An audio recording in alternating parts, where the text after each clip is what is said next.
Est-ce que tout ça a servi à rien? Mmh, un petit peu. The Boys, c'est une série qui avait le jour sur Prime Video en 2019 et qui est rapidement devenue la série, live action en tout cas, phare de Prime Video. Sachant que l'autre série phare, c'est Invincible. Donc que des trucs de super-héros. Qui sont du coup 2 séries qui ont, une vision des super-héros très cynique et très sombre. Sachant que The Boys, c'est plus dans le côté edgy, gore, provoquant et cetera qu'Invincible. Mais là n'est pas le sujet, on parle pas d'Invincible aujourd'hui. On parle de The Boys qui, vient de se finir aujourd'hui, le 20 mai 2026 et j'aimerais donner, ma petite critique à chaud avec du coup des spoilers. On a tous été déçus par The Boys à partir de la saison 4 parce que c'est vraiment un monde de base dans lequel les super-héros sont corrompus et on a une team, les Boys, qui vont essayer de changer tout ça et de se venger parce que chacun a eu des problèmes très graves à cause de super-héros à qui on excuse tout et qu'on érige au rang de star. C'était en effet très très bien, hein. Moi, les 3 premières saisons, il y a beaucoup de gens qui me disent que la saison 3 était déjà pas ouf. Je trouve que les 2 premières saisons se suffisent, à vrai dire. On avait vraiment une montée dramatique, une tension dramatique qu'on a perdue par la suite et des arcs de personnages qui étaient vraiment, vraiment bons. La saison 3 pour moi est encore très bonne, notamment parce qu'on a des personnages comme Black Noir qui finissent leur arc ici, et Black Noir c'est vraiment un personnage qui me touche profondément. La saison 5 elle est très abîmée par le spin-off. La saison 4 était déjà très abîmée par le spin-off, qui s'appelle Gen V et qui est bien en fait en vrai, mais qui se situe dans une fac de super-héros et qui introduit un élément scénaristique qui est du coup un virus qui peut supprimer les super-héros. À partir du moment où ils ont lié Gen V et The Boys, c'était compliqué. Parce que on n'a même pas lié les personnages plus que ça, on nous a fait croire que oui, mais on l'a pas fait. Sincèrement, il y a 2 personnages de Gen V dans la saison 5 qu'on... Dire 5 minutes de screen time, c'est extrêmement généreux. Mais du coup, on a lié 2 choses sans s'y préparer. Et en fait, tout ça, ça donne l'impression que ça n'était pas préparé. Je suis pas partisane nécessairement du une série, ça se prépare de A à Z. Et on doit forcément. Comment dire? On doit forcément écrire toute la série du début à la fin. Peu d'auteurs font ça, on va pas se mentir. Cependant, garder une trace de tous ces arcs narratifs et les continuer de manière logique, sensée et pas forcément satisfaisante, hein. Il y a plein d'arcs narratifs qui le sont pas, mais ça me paraît genre évident et il y a plein de séries qui ne le font plus. Je sais qu'on va beaucoup comparer The Boys à Stranger Things, je pense que ce n'est pas comparable, parce que je pense que Stranger Things ça a toujours été un peu hasardeux. Je pense que Stranger Things, les arcs narratifs ont toujours été un peu en oh là. Et que The Boys, non, The Boys, il y avait vraiment quelque chose. Et ça a continué pour certains personnages, mais d'autres pas. A-Train, qui du coup meurt dans le premier épisode de cette saison 5, a un arc narratif complet et l'arc narratif le plus abouti et le mieux écrit de toute la série. Et c'est mon personnage préféré, et c'est pas pour rien. Et je pense que c'est le personnage préféré d'énormément de gens. C'est avec lui que tout commence, et c'est avec lui que la saison 5 commence aussi, quelque part, et qu'il se sacrifie pour sauver plein de gens, au final. Sauf que, en fait, quand on regarde le final, on se dit pourquoi, en fait, pour le coup, je comprends tout à fait, par contre, le sentiment de, comme Stranger Things, pourquoi faire? À quoi ça sert, en fait, de faire tout ça? Je ne comprends pas pourquoi on fait ça. Enfin, le gros problème, c'est qu'on a écrit des scènes sans les amener. Il n'y a pas de build-up, en fait. Et je trouve que Homelander et Butcher sont 2 personnages qui sont l'exemple parfait de il n'y a pas de build-up. C'est 2 personnages miroirs. ces deux personnages miroirs. Homelander a tout pris à Butcher, et Butcher, plus le temps passe, plus il sombre dans l'idée de vengeance et il perd la tête. Homelander, si ça avait été bien fait, ou en tout cas comme on l'a présenté au début, Homelander c'est quelqu'un qui a toujours été un héros, qui a toujours été l'élu, qui a vrillé parce que il ne sait pas qui il est en tant qu'être humain, il sait juste qui il est en tant que monstre et que bête. Et que du coup il sait faire que ça. Et que du coup il va sombrer dans ça. Parce que plus le temps va passer, plus il va se sentir mal aimé, plus il va se sentir frustré. Et la frustration chez lui, ça s'exprime par une violence extrême. Mais ça fait 1 saison et demie qu'il a pas fait ça. On a eu un petit peu... On nous a bait en début de saison 5 avec le leak de la vidéo de l'avion. Séquence de l'avion de la saison 1 qui montrait parfaitement sa cruauté. Et on a cru qu'il allait... Et en fait, mon Sister Sage, on reviendra sur elle plus tard, est arrivé à fait... Non, tout va bien, c'est de l'IA. Je comprends la satire du monde d'aujourd'hui, je la comprends tout à fait. Mais en fait, la satire ne doit pas impacter ton récit. Je comprends. Ma série préférée, c'est BoJack Horseman. BoJack Horseman, c'est une satire de la société immense. Ça n'a jamais impacté le récit. Au contraire, ça l'a porté. Et j'ai l'impression qu'on n'a pas mis de profondeur dans les choses et qu'on est très très en surface sur tout ce qu'on fait. Qu'on a une critique des choses qui est juste, mais qui est en surface. Qui ne fait pas satire, mais qui fait parodie. Et c'est ça le souci. Et ça a complètement impacté le développement des personnages, dont un personnage comme Homelander. Homelander qui est un gros bébé. C'est un gros bébé, Homelander. C'est ça le problème chez lui. C'est que c'est un gros bébé qui ne sait pas gérer ses impulsions et qui peut tuer tout le monde sur un coup de tête. Mais pourquoi il a pas tué tout le monde sur un coup de tête de toute la série, genre? Pourquoi on n'a pas profité de cette saison 5 pour l'emmener à un point culminant? Le climax, c'est le but d'un récit en fait. Chaque film se termine par un climax. Enfin, se termine presque, on s'entend. Et une série, c'est pareil. Et là, on l'a pas. Et c'est trop dommage. Et en fait, le problème est niché dans le miroir Homelander-Butcher. Ces deux personnages qu'on a fait stagner pendant 2 saisons là. Butcher, il a vu Jeffrey Dean Morgan pendant, pendant 500 ans qui lui a dit fais ça. Elle est en mode non. Et on nous a tapé un Fight Club, je sais pas pourquoi. Je comprends, c'est juste que personnellement je déteste cet archétype. Fight Club, c'est un film que j'aime bien, hein, mais je trouve que après Fight Club, on a beaucoup réutilisé cet archétype sans forcément bien l'utiliser. Déjà que Fight Club a ses failles un petit peu, je trouve. Mais on peut réellement comparer un Fight Club à un The Boys, parce que Fight Club, c'est une critique de la société de consommation et de la société en général. Et en fait, The Boys a un vrai parallèle à Fight Club, en vrai de vrai. Donc quand ils ont tapé une Fight Club comme ça, j'étais en mode ok. Et en fait, ça allait nulle part. C'est allé nulle part. Pour moi, mettre un petit bonhomme dans la tête d'un personnage, c'est pas le développer. Et quelque part, c'est intéressant, mais on ne l'a pas développé à travers ça. Et Homelander, il est juste stagné. Alors qu'on lui a mis son daron face à lui. Et que ça servait à rien. Soldier Boy, c'était intéressant, hein, mais quand il est revenu dans la saison 5, bah...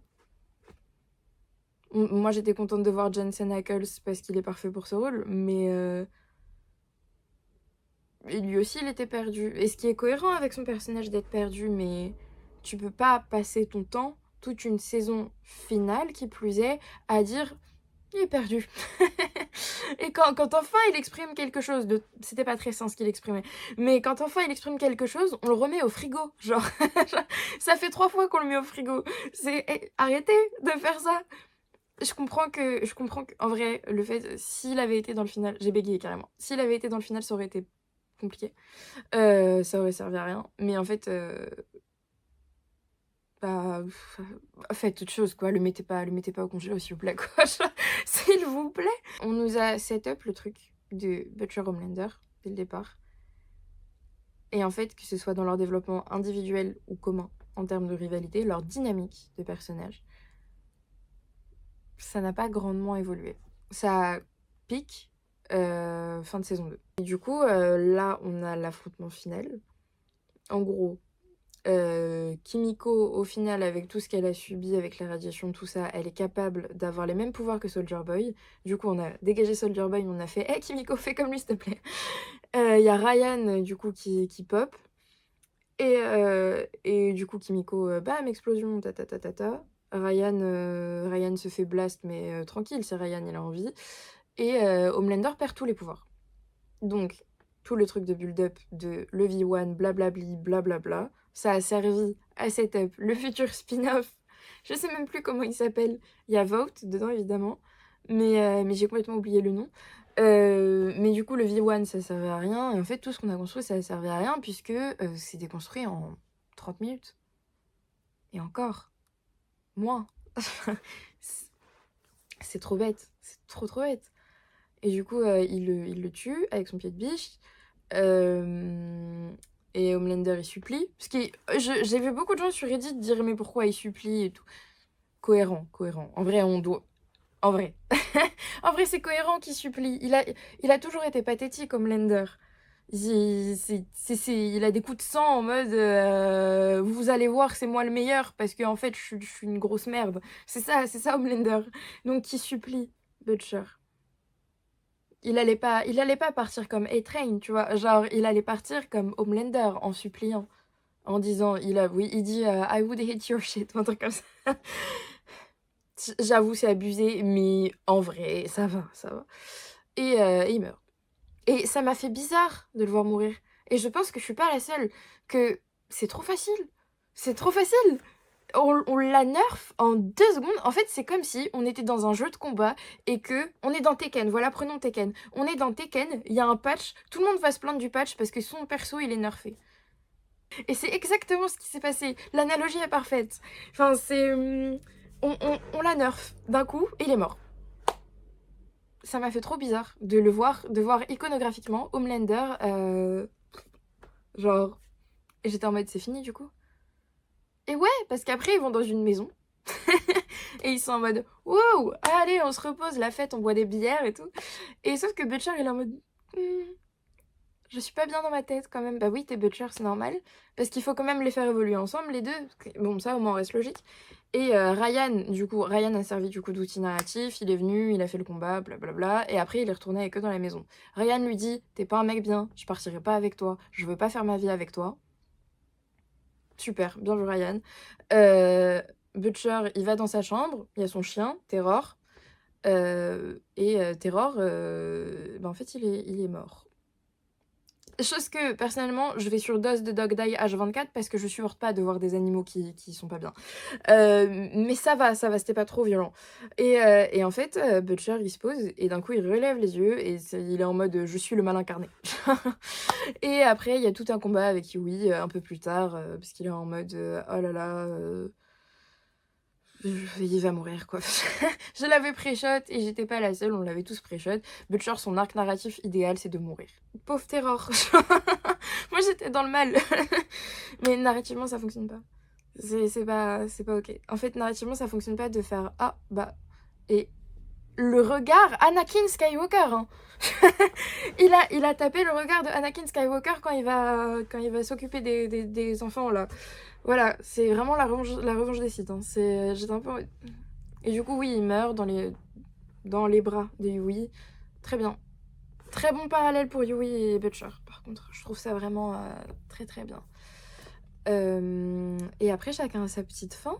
Parce qu'en fait, au début, on a quelques personnages qui... Sage. Mais Sage, elle a servi à rien du début à la fin, hein. Au bout d'un moment, j'ai commencé à bien l'aimer. Au début, j'étais en mode...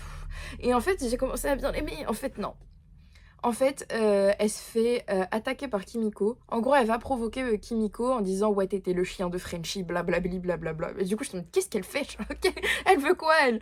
Et en fait, c'était pour la provoquer en sachant très bien qu'en la provoquant, ça déclencherait le pouvoir.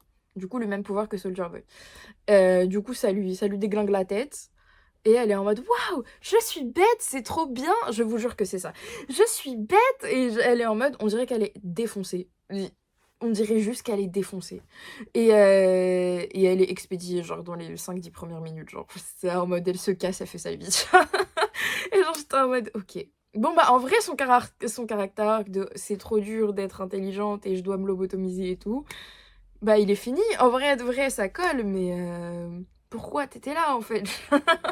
Genre Sage, c'est vraiment ça le souci, quoi. C'est pourquoi, Firecracker, ils ont fini son arc très, très bien.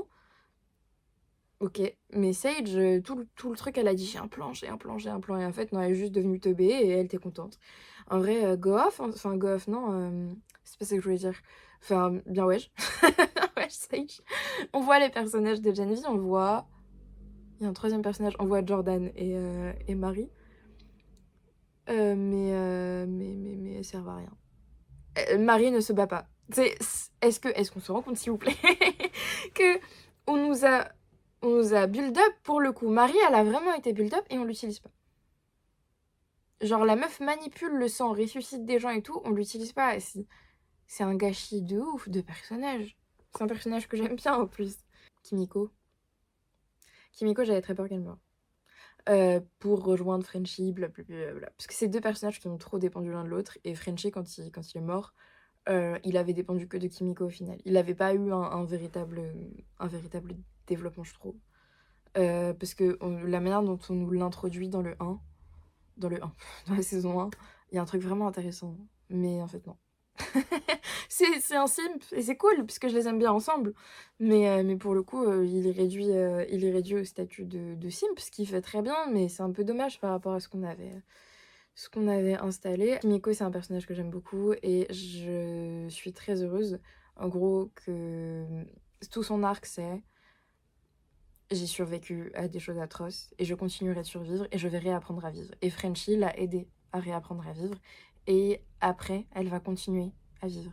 Et c'était ça que je voulais, et je suis très contente que ce soit arrivé, parce que pour moi, c'est la logique de l'arc.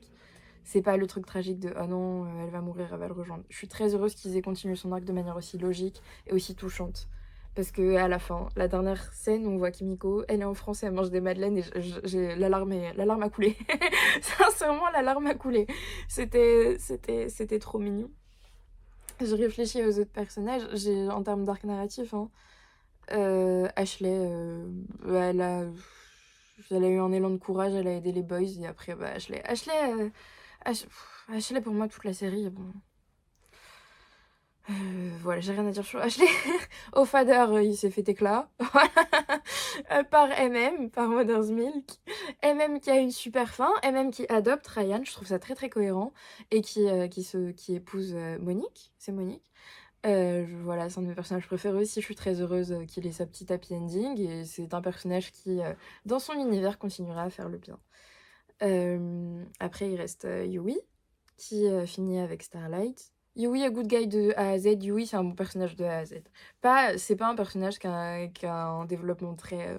c'est un personnage qui a un développement linéaire, mais en même temps, bah, ça lui va très bien, hein. Et il finit du coup avec Starlight, et elle est enceinte. Et elle aussi, elle finit bien. Je suis pas convaincue de tout son développement tout le temps, mais elle aussi, elle finit bien. Et elle est responsable en partie de la mort de celui qu'on appelle de Pic.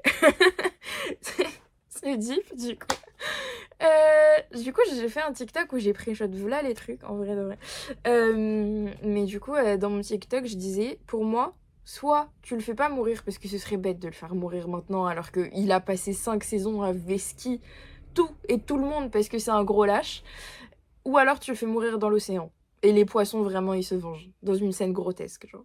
Et c'est ce qui s'est passé. C'est que j'ai beaucoup aimé leur affrontement. Parce que ça se voit que Starlight, elle a mûri sur tout ça, en mode, gros, ressaisis-toi, arrête d'être une merde. C'est vraiment ça le dialogue, et je trouve ça exceptionnel.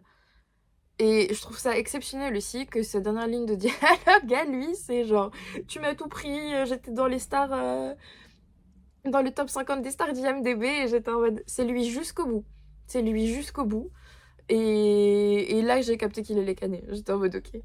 Et c'est une super mort que bah, tout ce qu'il a fait, déjà il y a Starlight devant lui, et l'océan, genre, donc tout ce qu'il a fait lui revient en pleine tête, et j'ai trouvé ça très très cool comme scène de fin. C'est la fin parfaite pour The Deep en fait. C'est exceptionnel. Je réfléchis maintenant. Maintenant, on va y aller personnage par personnage, arc narratif par arc narratif, mais je crois que. Je crois que je n'ai oublié personne. Je suis très déçue pour Homelander, bien évidemment, mais. On aurait pu avoir un des plus grands méchants de l'univers et l'une des inspirations de Anthony Starr, qui joue Homelander, c'est Thanos.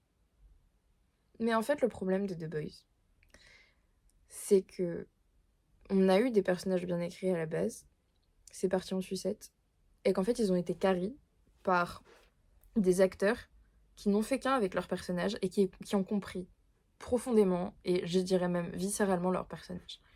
Ils ont carré le truc. Et je pense qu'Anthony Starr a carré Homelander, mais que ça fait au moins 2 saisons qu'Homelander n'a pas de développement correct. Et je le trouve très très carré par Anthony Starr, qui est un acteur exceptionnel. Tous des acteurs exceptionnels, en vrai de vrai. C'est vraiment... le casting a été très bien fait, et il y a un investissement même mental, je trouve, de leur part qui est assez exceptionnel. Quand on voit des photos d'Anthony Starr sur le set, c'est normal aussi, le boug il bouge pas. Carrément, ce genre d'acteurs me font peur parfois, mais j'apprécie, j'ai du respect. Et je pense que eux, ils ont continué le développement en tant qu'acteurs, mais que l'écriture n'a pas suivi. C'est triste. Je retiendrai The Boys quand même. J'ai été contente de vivre dans un monde où j'ai pu suivre The Boys, j'ai pu suivre des personnages qui resteront dans mon cœur et dans ma tête, comme Black Noir et A-Train. Et de voir que une satire comme ça, c'était bien. Enfin, je, je me répète, mais ma série préférée, c'est BoJack Horseman. C'est une grande satire du monde et de la société. Et je suis très heureuse que ma série préférée ait tenu la satire de bout en bout, sans rentrer dans un truc superficiel. Et c'est très dommage. Mais je pense que tout le monde pensait que le cœur de The Boys, c'était la satire, alors que c'est pas ça. Je pense que le cœur de The Boys, c'était ses personnages, qui portaient la satire, par conséquent. Et qu'ils se sont perdus. Après, Gen V, qui a mis des plot points par-ci, par-là. Il y a eu trop d'éléments. En fait, c'est ça le souci. En fait, c'est ça le souci de plein de récits. Et c'est ça le souci auquel on fait face quand on commence à écrire. Quand on commence à écrire n'importe quoi, du scénario, du roman, etc. C'est le premier souci auquel j'ai fait face. T'écris et tu fais des trucs super compliqués. Mais pourquoi faire? Parce que est-ce que c'est ça qui compte vraiment? Est-ce que ce qui compte, c'est que tu rajoutes ça et ça et ça et ça pour, tu sais, rendre les choses plus compliquées? Bah, je crois pas. Moi, je crois que ce qui compte, c'est d'avoir de la cohérence. Tout d'abord, tu fais du world building, fais-le. Mais le world building, c'est pas rajouter plein de trucs, nanani, nan. Je sais que le V1 existe pour Vault Rising, le spin-off derrière où il y aura Soldier Boy, etc. C'est intéressant. Le V1, c'était intéressant, mais on n'en fait rien. Ils ont nerf Homelander, Soldier Boy, ils l'ont mis au congélateur. Qu'est-ce que tu veux faire? Et on a mis du world building, peut-être pour des spin-offs, mais je suis même pas sûre que les spin-offs ils vont convaincre les gens tant que ça au final. C'est avec ce qui s'est passé, puisque ça marchera toujours, mais il y a une confiance qui s'est brisée avec le spectateur, je pense, avec tout ça. On a trop essayé de rajouter des choses. Et retenez bien, les gens qui font des histoires, qui écrivent et tout, à n'importe quel niveau. Rajouter plein de trucs compliqués, c'est pas du world building. Le world building, c'est créer des choses cohérentes qui ont des liens ensemble. C'est ça le world building. Et ça me rend triste que The Boys ait un peu foiré son world building. Là où des séries comme Invincible qui je trouve déconne sur plein de trucs, hein, même si j'aime beaucoup, mais Invincible gère beaucoup mieux son world building. En fait, The Boys a le power scaling, et, sauf pour Starlight, et Invincible a le world building. Bah... Je suis deg un peu. Voilà, j'exprime mon avis, c'est un peu long en plus, mais voilà, je pense qu'on est tous deg, hein, soyons deg tous ensemble, en vrai de vrai. Mais voilà, j'ai rien à dire de plus, merci de m'avoir suivi. C'est la première fois que je fais une réaction comme, à chaud comme ça, parce que je suis plus le genre de personne qui écrit, mais je pense que j'aimerais bien le refaire. Donc voilà. Merci de m'avoir écouté. Vous pouvez me suivre ici, c'est une chaîne un peu laboratoire, j'essaye de faire des trucs. Mais surtout, là où je suis très régulière et où j'ai vraiment du coup ma direction artistique, beaucoup plus, trouvée, c'est sur TikTok, je l'affiche, quelque part. Merci de m'avoir suivie, j'espère échanger avec vous sur tout ça et